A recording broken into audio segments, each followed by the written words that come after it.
Hi everyone, it's wonderful to be here today. Thank you for being here. My name's Rena Zuabi. I'm a Palestinian American. My family is from the city of Nazareth. The question of Palestine is one that I have been immersed in politically, intellectually, culturally, my entire life. But I want to start by saying that I did not grow up under occupation, and I do not speak on behalf of those Palestinians who have, or on behalf of any Palestinians. I do speak from someone who has worked in the development sector in the West Bank and sees the multitude of challenges that confront the Palestinian people due to the political and the development context that we function in. And I also speak as a Palestinian that cares deeply about the future rights of my people. I believe in their strengths, their ideas, their capacity to shape their future and their development. And because of my belief in these concepts, I want to discuss the question of community self-sufficiency today. What is community self-sufficiency? Why is it important, and how do we get there? My long-term project, working off of those questions, is to create the first agribusiness incubator for sustainable agribusinesses in the occupied territories, with a long-term vision to be a laboratory for the future of agribusiness in the occupied territories, prioritizing financial growth and human and environmental sustainability. And this initiative, like I said, comes from my own observations working in the region, and also a wide range of research that aims to redefine and reconfigure decades of state building and international aid in the occupied territories, ineffective development programs and projects that have ultimately seen the digression of Palestinian development on the ground, especially since the early 1990s. So to continue, I want to go back to my first question. What is self-sufficiency? Why is it important? How do we get there? So let's define it. Self-sufficiency can be defined in a lot of different ways, but in the context of local development that I want to discuss today, this is about the ability of a community to plan, lead, implement, evaluate local development initiatives on their own terms. So whether we like those initiatives or not. This also means control over local resources. So there's a question of self-determination and sovereignty here.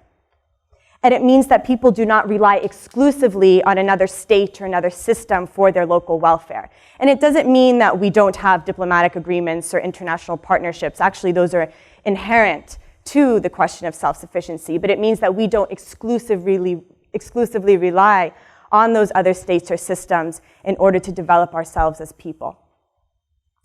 And I'm going to explain why this is so important to the agriculture sector in the occupied territories specifically. Agriculture is a cornerstone of Palestinian culture, Palestinian economy, social structure. And perhaps more so, and I think this is important to identify, it's a transcendent symbol of the Palestinian resistance.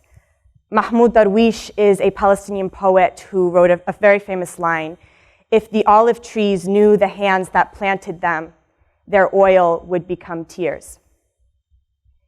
The farmer, the land, the harvest are inherent, intrinsic symbols of Palestinian culture and Palestinian historical memory, and therefore so central to our development as people. And despite its importance in this way, the agriculture sector is one that has been described as condemned by neglect. The Palestinian Authority, which is the governing body of the West Bank, allocates around 1% of its annual budget to the agriculture sector. From 2001 to 2005, 85% of that went to agriculture ministries' staff salaries. And in recent years, while more donor aid has in fact been invested within the agriculture sector, these projects and programs are still implemented within a post-Oslo Accords, post-Paris Protocol framework, which essentially means it's a neoliberal economic development framework which emphasizes export-oriented cash crops to international marketplaces. I'll give you an example. One of the largest agricultural projects in the occupied Palestinian territory, which we call East Jerusalem, the West Bank, and the Gaza Strip, generally, focuses on the export of cash crops like strawberries and flowers to generally the European Union. This is not only labor-intensive, but relies on the donor's ability to get permits from the Israeli Civil Administration, which is the authoritative body of the occupation related to the Israeli government. It relies on the ICA, the Israeli Civil Administration, for permits in order to get the flowers and strawberries from the shores of Gaza to the shores of the European market. Well, what's the problem here? We are putting Palestinian farmers and the entire Palestinian market within Gaza in the agriculture sector reliant on the political whims of the Israeli Civil Administration. It's very frequent that the ICA will in fact deny these permits, and farmers are left with entire harvests gone bad. Also, flowers and strawberries don't feed the 40% of Palestinian households that are reported to be food insecure or vulnerable to food insecurity. And beyond this, with this broader problem, we also have a deep, paralyzing divide between farmers, Palestinian farmers, and the local marketplace.